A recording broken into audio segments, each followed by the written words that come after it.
Atenção! Começa agora uma teleaula de História do Ensino Fundamental.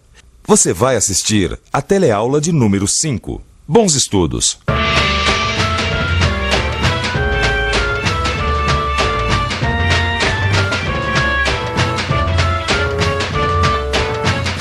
Você já tinha reparado como a gente gosta de cana? É açúcar, rapadura, garapa, cachaça, até carro. Afinal, o álcool combustível vem daqui, da cana-de-açúcar. Mas agora você deve estar querendo saber o que é que cana tem a ver com a história do Brasil, não é mesmo? Pois fique sabendo que quem deu o grande empurrão para o Brasil começar a sua história foi justamente a cana-de-açúcar. É isso que a gente vai ver na aula de hoje.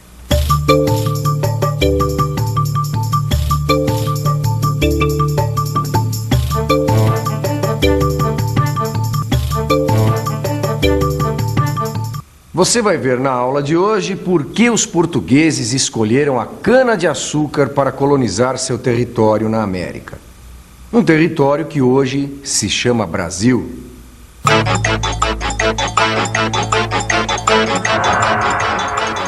Hoje o Brasil é assim, mas no tempo em que os portugueses chegaram aqui, nem se falava em Brasil.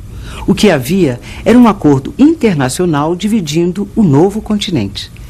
Esse acordo foi chamado de Tratado de Tordesilhas, que é o nome da cidade da Espanha onde ele foi assinado. E a divisão ficou assim. Aqui era a América Espanhola e aqui a América Portuguesa.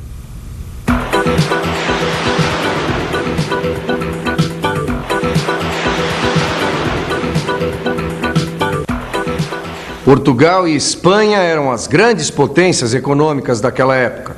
Por isso mesmo eram grandes rivais. E para eles, o Novo Mundo era antes de qualquer coisa uma fonte de riquezas. Os espanhóis avançaram para o interior atrás de ouro e prata. Os portugueses se instalaram no litoral. Foi ali que começou uma forma muito particular de comércio entre portugueses e índios tupinambás, o escambo. O que primeiro chamou a atenção dos portugueses nessas novas terras foi o pau-brasil, uma madeira muito valorizada na Europa, porque servia para tingir tecidos. Pau-brasil, árvore muito cobiçada na época dos descobrimentos, era utilizada para fazer tintura de tecidos.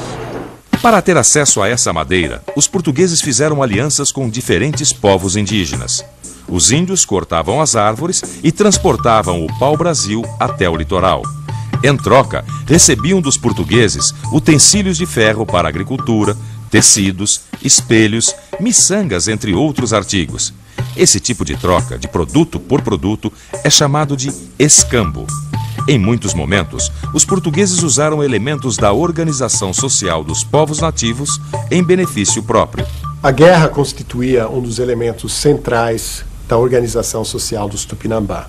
Era através dela que os grupos se situavam melhor no tempo e no espaço. Uma outra característica que deve ser salientado é a questão das alianças que as guerras proporcionavam. E isso vai ser, com a chegada dos europeus, uma das chaves da penetração da dominação europeia nessa região da América.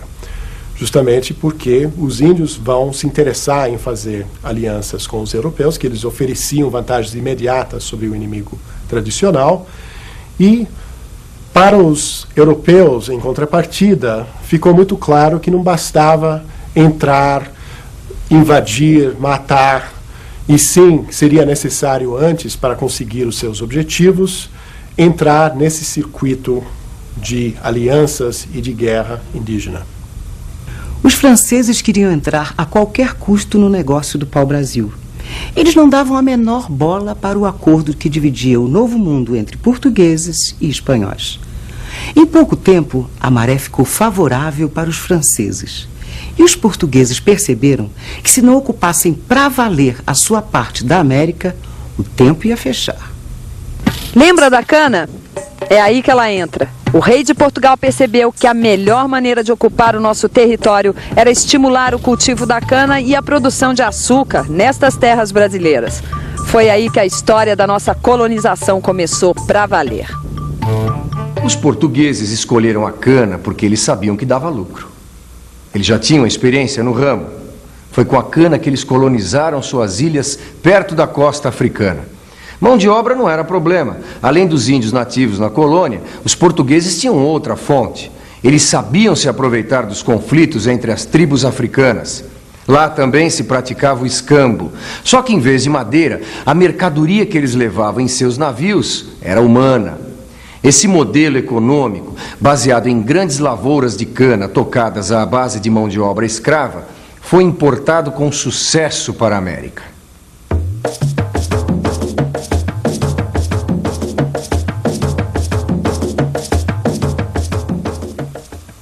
A lavoura da cana-de-açúcar exigia dos índios um trabalho muito mais intenso do que a coleta do pau-brasil. E os índios se recusavam a esse tipo de trabalho, porque eles estavam envolvidos em atividades próprias em suas aldeias, porque para eles a agricultura era um trabalho de mulheres e porque também já tinham um instrumento de ferro suficiente para o seu cotidiano, instrumentos que haviam conseguido no tempo do escambo. Então, eles se recusavam a um trabalho extra, porque os índios trabalham e produzem só para a sua sobrevivência. Eles não têm interesse nenhum em acumular riqueza.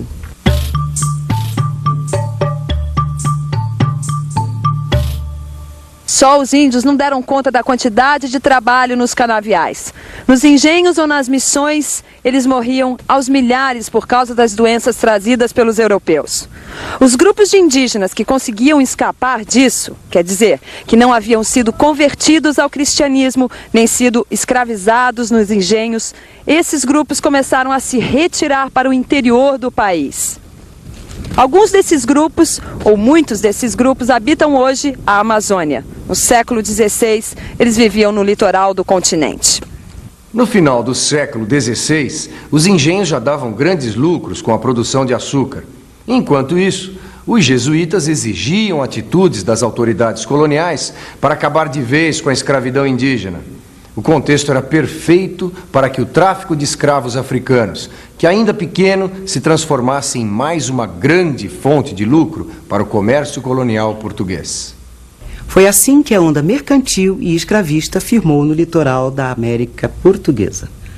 A região Nordeste foi o ponto de partida do nosso Brasil de hoje.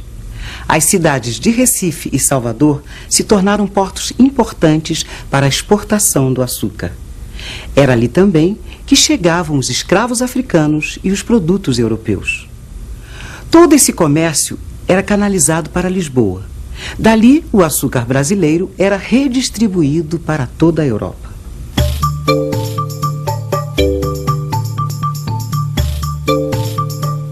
A coroa portuguesa tinha agora o monopólio do lucrativo comércio no seu vasto império.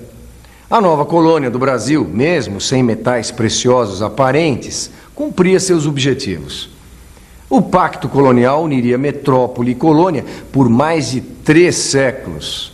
Veja aqui os principais aspectos do pacto colonial. A metrópole enviava produtos manufaturados para a colônia e comandava o tráfico de escravos. Já a colônia era obrigada a comercializar toda a sua produção de gêneros tropicais apenas com os representantes da metrópole. O pacto colonial é um projeto, ou seja, ele não é uma realidade absoluta, ele não existe de maneira perfeita em nenhum momento. As bases fundamentais desse pacto, elas existem e são flexibilizadas o tempo todo. Por exemplo, o controle comercial da parte da coroa portuguesa. A princípio, a coroa portuguesa tem o direito de taxar os produtos e os gêneros produzidos ou extraídos da colônia. No entanto, sempre, o tempo todo, existe o desvio a esse controle, o contrabando, o comércio ilegal. Isso não acaba com a ideia do pacto, isso simplesmente mostra que o pacto jamais é uma realidade perfeita. O que importa é que hoje em dia os historiadores já trabalham com um modelo, né, de colonização portuguesa muito mais dinâmico, muito mais complexo do que simplesmente o de uma colônia sendo explorada, sugada por uma metrópole, né, produzindo para a metrópole, sem possibilidade de acúmulo de riquezas. Tudo isso, nós sabemos, funciona de maneira muito mais matizada, muito mais complicada. Mesmo assim, hoje em dia ninguém nega que, claro, exista uma relação entre colônia e metrópole, portanto uma relação de dominação. Repito, o pacto é um projeto, ele é um modelo que não existe de maneira perfeita na realidade histórica. Naquela época dos primeiros anos da colonização, a cana era beneficiada para fazer quase as mesmas coisas que a gente faz hoje numa usina como essa: cachaça, melaço, rapadura e açúcar. É claro que os engenhos daquele tempo não tinham essa tecnologia toda, mas mesmo assim eles prosperavam. Mas a grande diferença entre as usinas de hoje e os engenhos daquela época é que os engenhos eram muito mais do que uma simples indústria. O engenho não era apenas o local de trabalho. Ele era o centro da convivência social.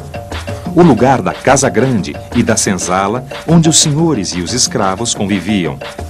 O engenho foi o berço da mistura de raças. O lugar onde se aplicava a lei, onde se praticava a religião e onde vivia a família do Brasil colônia.